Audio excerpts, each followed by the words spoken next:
What was the biggest mistake that Michonne made in the Walking Dead series? Welcome back to Lost in Games Unscripted, the series where I talk about pretty much whatever comes to mind at any given time. And today, that is actually going to be talking about Michonne from The Walking Dead, specifically early on in the series when we first meet her, because there was a mistake that she made very early on that I think might have been the biggest mistake that she made throughout the entire series. So that particular mistake actually happens in Season 3. And that's really the first season we get to meet her, right? We see her at the tail end of Season 2, but Season 3 is where we get to kind of know who she is, right? And that's when her and Andrea first stumble into Woodbury.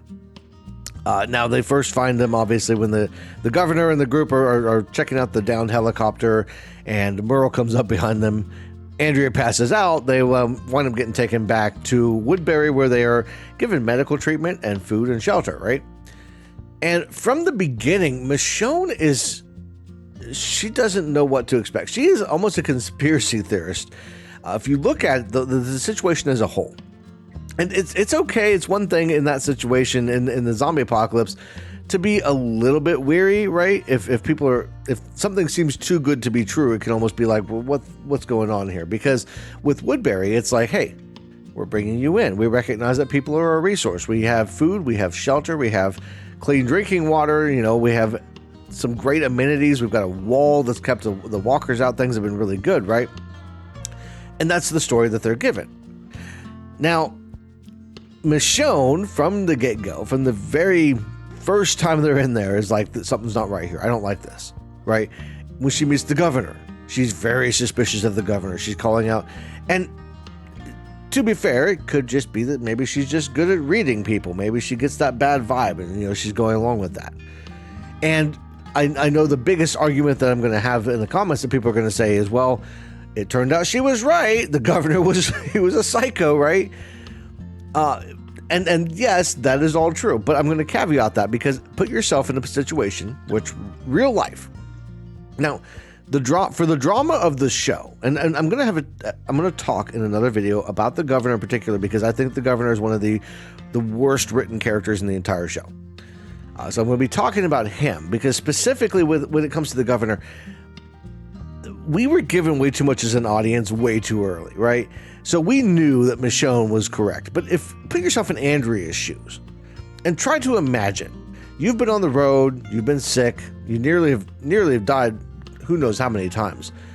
And then you wind up in this situation where this community is put together. You've got average people walking around, kids playing, right?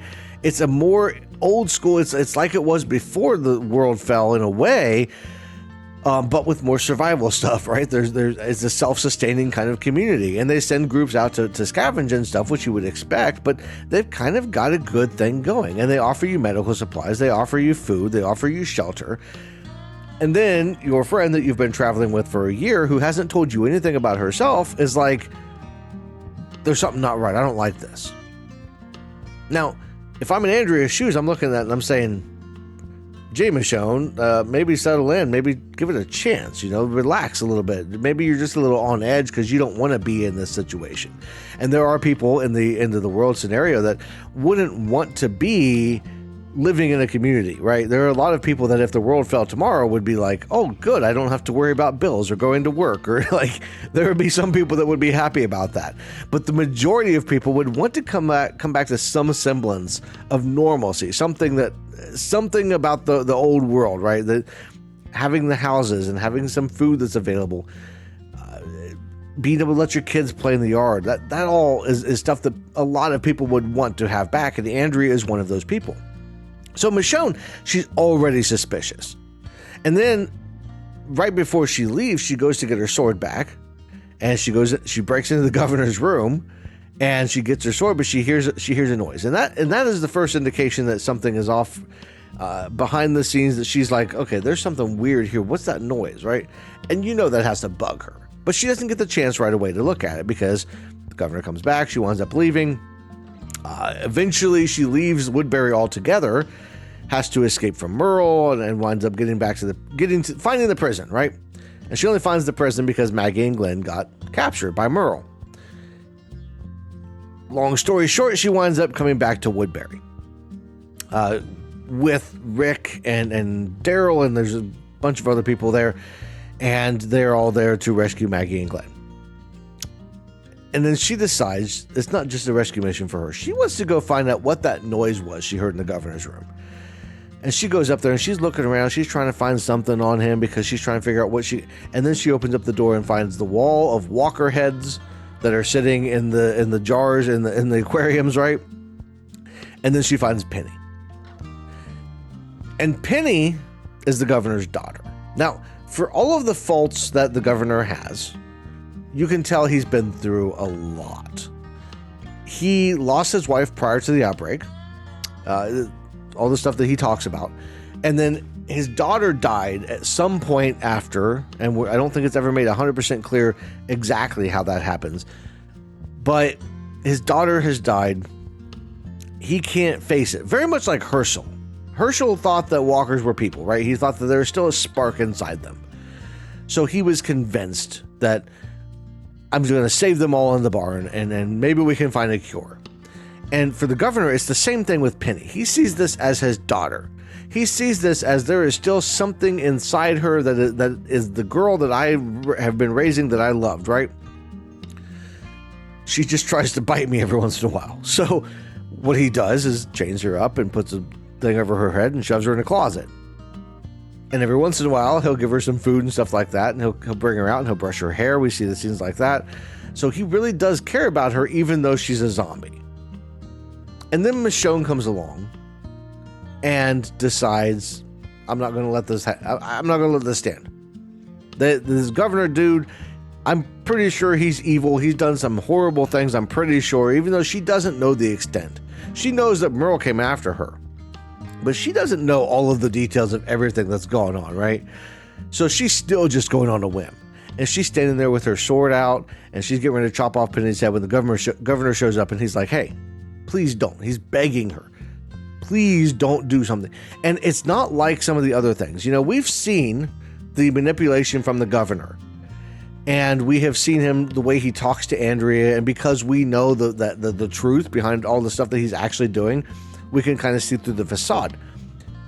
But, and this might be a credit to the actor, but in that moment, there's a different look about him.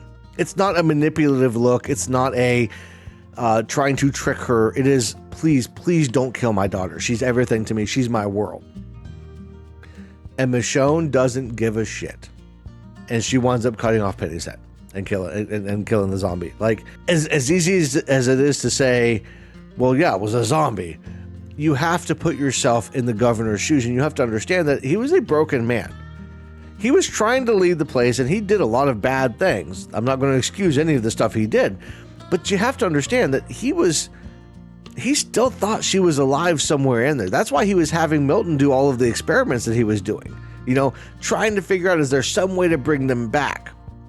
I kind of hated that they didn't go more into depth with Andrea telling him about the CDC and being like, we saw a scan, we know what it looks like when the brain dies, like what's you doesn't come back. We've seen that at the CDC. Like, I wish that would have been more, but even then, I don't think that it would have really convinced him, you know, because he would have still had that hope. I can't lose my daughter. I can't lose my little girl, right? I think if she hadn't become a zombie, I don't know that things would have gotten quite as out of hand as they did with him. I don't think he would have gone quite as far, because I'm not convinced that he was this evil bad guy before everything went down. I think he was somebody who went through some hell and had a bad experiences and was a product of the stuff that he'd gone through, right? And losing Penny was the last stretch, you know. Michonne puts the glass in his eye, right? So now he's going to wear an eye patch. He becomes pirate governor. But I don't think that the glass in the eye was the straw that broke the camel's back for him. That's a bad injury and that's a bad fight. But I think what the straw was Penny being killed. And that's when he starts to get this rage. He gets this dead set, we have to get rid of these people we're going to kill all of the prison people. We're going to kill Michonne. We got to do all of these things. He ramps it all up, and it becomes this whole other thing after that. But that, I think, is the biggest mistake that Michonne makes in the entire series, is killing Penny. Because if she hadn't killed Penny, yeah, the governor's still pissed off. And yeah, they're still trying to figure out what all the stuff that, you know, with the prison people coming back to save their people, and the governor was his own thing. So things might have still escalated, but I think they escalated even further than they would have if Penny hadn't been killed. If Michonne had walked away at that moment, if she said, okay, I'll walk away, you leave us alone, I'm going to let you, I'm not going to touch her, I'll let her go, and walked away. And he might have at that point been like, okay, well, she knows about Penny now, so we're going to keep our distance. We're going to stay separate. I think that is a possibility of where things could have gone. And in a realistic scenario, that's probably where it would have wound up in that circumstance. If Michonne hadn't been so over the top of conspiracies and trying to figure out what's going on. There's more to this, right? But I want to know what you guys think in the comments down below. Do you think that might have been, or actually was, the biggest mistake Michonne ever made? Was there other ones in later seasons you want me to talk about at some point? I'm eventually going to talk about all of the seasons. I'm currently going through and rewatching all of them. I'm on season 4 at the moment. I just finished season 3. And I've got a whole bunch of notes and things for each season for different videos that I want to talk about. So there's a lot. I forgot just how big The Walking Dead really was. For the show, at least. And I've been going through it, and now I'm looking at it from like a note-taking standpoint and really analyzing it. And there's so much there to talk about. So we're going to be talking about all of that. So if you don't want to miss out on any of that, like the video, hit the subscribe button down below so you can subscribe to Lost in Games here on YouTube. And if you want to go a little extra far, I've got the channel memberships, I've got a Patreon, all of that kind of stuff. The Patreon recently helps me to be able to talk about The Walking Dead.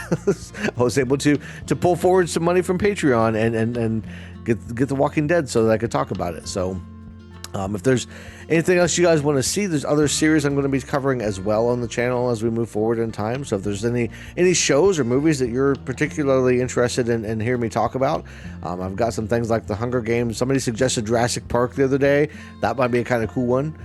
There's some other ones I'm looking forward to talking about, so let me know in the comments if there's any you want to hear. But that's all I got for this one. I want to thank you all for watching. Everybody have a great rest of your day, and I'll see you in the next one.